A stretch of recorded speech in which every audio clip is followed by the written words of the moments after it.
अस्सलामुअलैकुम। दोपहर के 3 बज रहे हैं।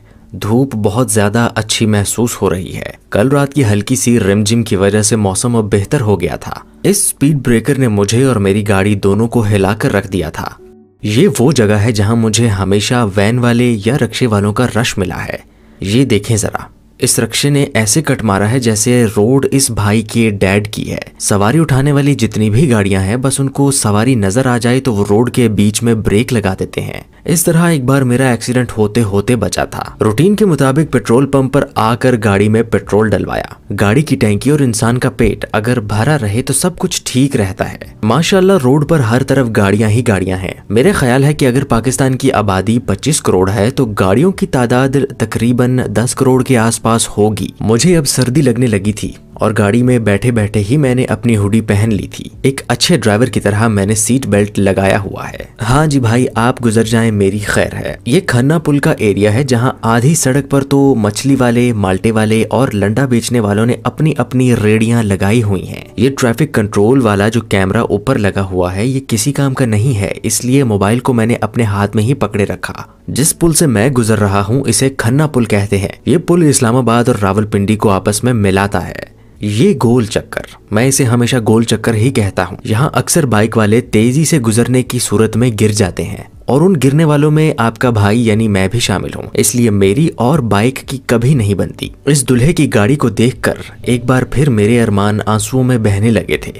इनको अच्छी सी दुआ देकर मैं आगे बढ़ गया। दिल कर रहा था कि मैं मरी चला जाऊं, मगर फिलहाल मैं उधर नहीं जा सकता क्योंकि सर्दियों में पहाड़ी इलाके के लोग सर्दियां गुजारने के लिए इस्लामाबाद और रावलपिंडी आ जाते हैं। मेरे सामने अपने जमाने की बेहतरीन गाड़ी जा रही है। छुट्टी के बावजूद रश का ये आलम है कि गाड़ियों की लाइंस लगी हुई हैं। कुछ दिन पहले इस्लामाबाद में धुंध काफी हद तक बढ़ गई थी। जब से सर्दियां शुरू हुई थी बारिश बिल्कुल भी नहीं हुई, जिसकी वजह से मौसम में अजीब गर्द जमा होने लगी थी और उस गर्द की वजह से नजला जुकाम जो सर्दियों की खास सौगात हैं, लोग उसका शिकार होने लगे थे। जिस पुल के नीचे से मैं गुजर रहा हूँ इस जगह को 0 पॉइंट कहा जाता है। सामने आप फैसल मस्जिद और उसके पीछे मारगला पहाड़ देख सकते हैं। मारगला पहाड़ मेरे घर से तकरीबन 20 किलोमीटर दूर है और ये मेरे घर की छत से बाआसानी देखे जा सकते हैं। लेकिन जब गर्दो गुबार ज्यादा हो जाए तो ऐसा लगता है कि यहाँ कभी पहाड़ थे ही नहीं। दिल कर रहा था कि यहाँ बस चलता जाऊं और बस चलता ही जाऊं। मैं जिस काम के लिए आया था उसके लिए बस या तो मैं सीढ़ियां चढ़ रहा था या फिर उतर रहा था और सोच रहा था कि यहाँ से डायरेक्ट नीचे ही उतर जाऊं। मोटर बाइक की पार्किंग में मुझे मुर्शद भी मिले जो एक वाइट कलर की मोटरसाइकिल पर चस्पा किए गए थे।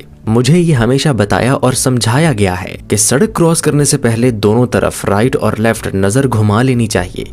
रास्ता साफ होने की सूरत में ही सड़क क्रॉस करनी चाहिए। चांद जो आसमान में चमक रहा है काफी प्यारा लग रहा था। ये वही बैलून्स हैं जिनको मैं खरीद तो लूं, मगर किसके लिए। वो वाइट मानो बिल्ली मेरी गाड़ी के पीछे से होती हुई इधर को आ गई है।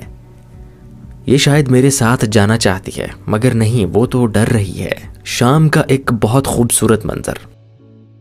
मेरे पीछे वाले भाई साहब को बहुत ज्यादा जल्दी है, मगर मुझे किसी चीज की जल्दी नहीं है, लिहाजा चिल सीन है। वो ओवरटेक कर सकता है, पूरी रोड खाली है, मगर नहीं, उसको मेरे पीछे ही आकर डिपर मारना है। ये है वो भाई साहब जो मुझे पीछे से लाइटें मार रहे थे। ये दूध वाली गाड़ी है जो दूसरे शहरों से इस्लामाबाद और रावलपिंडी दूध सप्लाई करती है। गाड़ी के पीछे लिखा है खैर नाल आ ते खैर नाल जा और नसीब अपना अपना। इन जवानों ने हेलमेट नहीं पहना हुआ। मुझे लगता है मुझे ट्रैफिक पुलिस वाला होना चाहिए था, फिर मैं इनका खुशी खुशी चलान कर देता। इस बेचारी गाड़ी का अब कुछ भी नहीं रहा, लेकिन फिर भी इसने सारा सामान अपने अंदर और ऊपर समा रखा है। यही हालात हैं पाकिस्तान के भी। कर्जों के बोझ हैं, अलाइनमेंट सीधी नहीं है। इतने मुश्किल हालात में भी सब ठीक है और सीधा चल रहा है। सुभान अल्लाह। मैं अपने घर की तरफ जा रहा हूँ। शाम होने से पहले मुझे घर पहुँचना है। मेरे सामने गुज्जर भाई भी जा रहे थे। तो जनाब ये थी आज की मेरी एक छोटी सी काविश। आप सब खुश रहें, सलामत रहें और सर्दी से जरा बचकर रहें।